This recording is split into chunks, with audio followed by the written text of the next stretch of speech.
বিদ্যালয় এটা কত সালে এখানে স্থাপিত হয় এবং আপনি ভারপ্রাপ্ত প্রধান শিক্ষক হিসেবে কত বছর যাবত আছেন? দুর্গাপুর উচ্চ বিদ্যালয় স্থাপিত হয়েছে 1967 সালে। আমি এই স্কুলে আছি 28 বছর।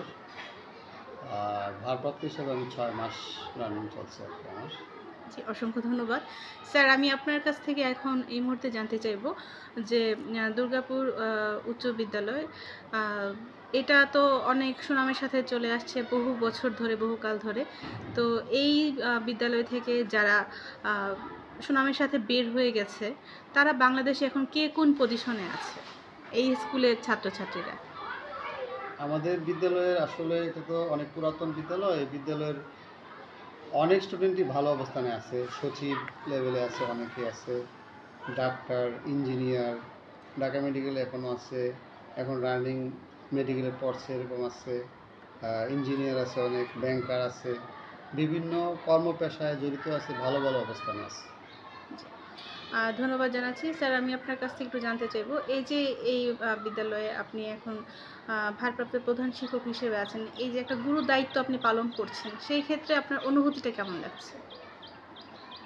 আসলে এখানে দায়িত্বটা একটা এমন একটা কাজ, সেটা কি বলবো, বিভিন্ন পেশার লোকজন এখানে আসে। তাদেরকে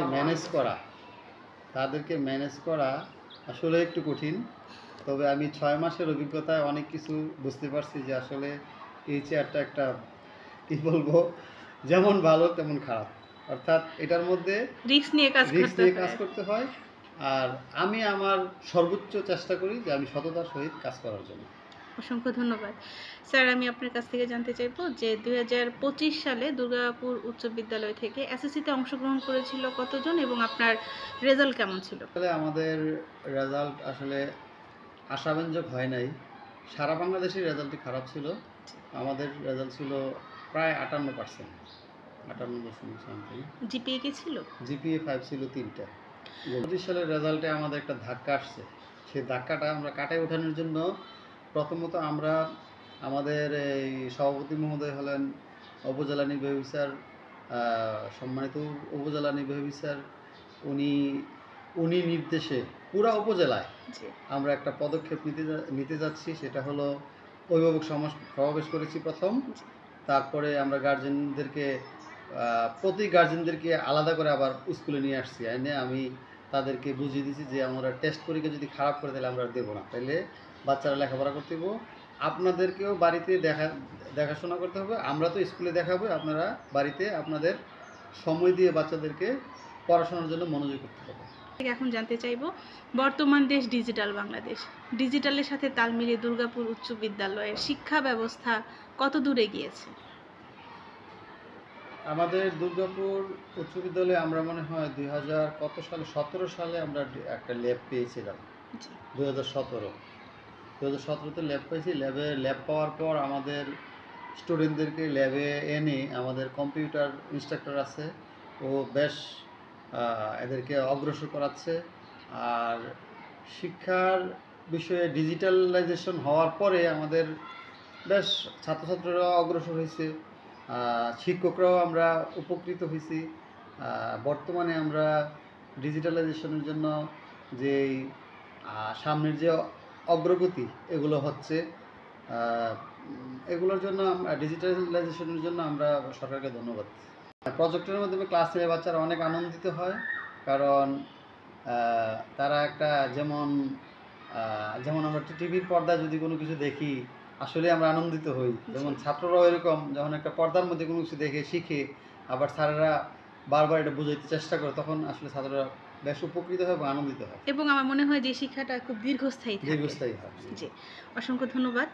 স্যার, আমি আপনার কাছ থেকে এখন আরেকটা জিনিস জানবো যে বিজ্ঞান আমাদের জন্য যতটুকু আশীর্বাদ ততটুকু আবার কিন্তু একটা অভিশাপও নিয়ে আসে। সেটা হচ্ছে বাচ্চারা মোবাইল ডিভাইসের প্রতি আসক্ত হয়ে যাচ্ছে। দুর্গাপুর উচ্চ বিদ্যালয়ের ছাত্রছাত্রীরা যাতে মোবাইল ডিভাইস নিয়ে প্রবেশ করতে না পারে কিংবা এটার প্রতি যাতে আসক্ত না হয়, সেজন্য আপনি স্কুল থেকে স্কুলের প্রধান শিক্ষক হিসেবে কি দায়িত্বগুলো পালন করে থাকেন? আমরা মোবাইল সম্বন্ধে আসলে আমাদের সরকারি নির্দেশনাও আছে, আমাদের চিঠি আছে। মোবাইল নিয়ে প্রবেশ করা সম্পূর্ণ নিষেধ। এমনকি আমাদের টিচারদেরকেও ক্লাসে মোবাইল নেওয়া নিষেধ। আমরা এই জন্য প্রতি ক্লাসে আমরা নোটিশ দিয়েছি যে মোবাইল আনা যাবে না, মোবাইল যদি আনে তাহলে এটা আমরা অপরাধ হিসেবে গণ্য করে তাদেরকে শাস্তির আওতায় আনি। এবং মোবাইলটা আপনারা এখানে সিজ করে সিজ করে রেখে দেই, গার্ডিয়ান এনে তারপর অঙ্গীকারনামা রেখে তারপর দিয়ে দিই। অসংখ্য ধন্যবাদ। পড়াশোনার পাশাপাশি আমরা আসলে এই খেলাধুলায়, গ্রামের ছেলেমেয়েরা খেলাধুলা একটু বেশি পছন্দ করে। আমরা কয়েকবার এই যে আপনার সামনে তাকাইলে দেখবেন আমাদের খেলাধুলার বিভিন্ন পুরস্কার প্রতি বছরই আমরা পুরস্কার পেয়ে থাকি। ফুটবলে চ্যাম্পিয়ন, ক্রিকেটে চ্যাম্পিয়ন, তারপরে আপনার আমাদের যে বিজ্ঞান মেলায় আমরা কয়েকবার চ্যাম্পিয়ন হয়েছি, রানার্স আপ হয়েছি। এদিকে আমরা বেশ অগ্রসর। যেহেতু আশুগঞ্জ এলাকাটা একটু অন্যরকম, তো এই আপনি প্রধান শিক্ষক হিসেবে আপনি আপনার ছাত্রছাত্রীদেরকে মাদক বাল্যবিবাহ সম্পর্কে কিভাবে সচেতন রাখছেন? মাদক বাল্যবিবাহ আসলে মাদকটা এই অঞ্চলে একটু বেশি, যেহেতু এখানে পাশে বর্ডার সাইড এবং বন্দর আছে। হ্যাঁ, বন্দর আছে এখানে। মাদকের জন্য স্যার তো আমাদের যে সভাপতি স্যার, উনি মাদকের জন্য বারবার ইয়ে করতেছে বিভিন্নভাবে। মাদককে না বলি এটা অনেক চেষ্টা করতেছে। এমনকি আমরা পত্রপত্রিকা খুললেই পাই যে মাদক মনে হয় সপ্তাহে কমপক্ষে 1-2টা ধরাই পড়তেছে আশুগঞ্জে। তো আমাদের স্কুলগুলোতেও মাদক সম্বন্ধে আমরা নোটিশ দিয়েছি, মাদকের ব্যবহারের কুফল এটা বুঝাইছি, তারপর এটার ব্যবহার করলে যে কী কী সমস্যা হবে এগুলো আমরা জানিয়ে দিচ্ছি। তারপর আপনার বাল্যবিবাহ রোধে আমরা বেশ ব্যবস্থা নিচ্ছি, যে যদি বাল্যবিবাহ হয় তাহলে আমরা আমাদের ঊর্ধ্বতন কর্মকর্তাকে জানিয়ে এটা বন্ধ করে দিই। এমন অনেক ঘটনা ঘটছে দুর্গাপুরে, আমি নিজেই করছি। মনে হয় সন্দীপ কুমার স্যার যখন ছিল, ইউনুস স্যার, তখন আমি রাত্রেবেলা বললাম যে স্যার আমাকে আমার এই অবস্থা, ক্লাস 8-এ পরে মেয়ের বিয়ে দিচ্ছে। বললো যে আসেন যাই, তারপরে পুলিশ নিয়ে এসে সাথে সাথেই বিয়ে বন্ধ করে দিল।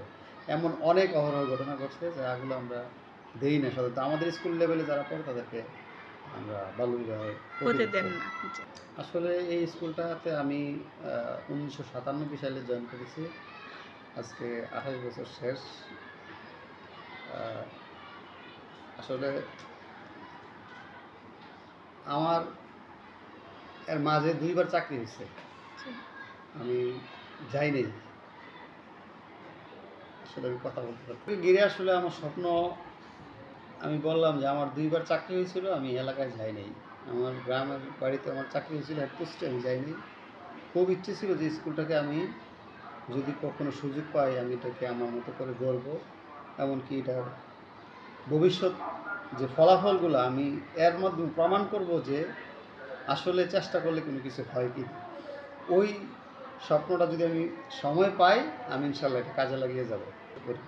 তাহলে অনেক দূর এগিয়ে যাক সেই প্রত্যাশা নিয়ে আমি নওশীন বিদায় রেখে টানছি। ধন্যবাদ স্যার আপনাকে। ধন্যবাদ আপনাকে।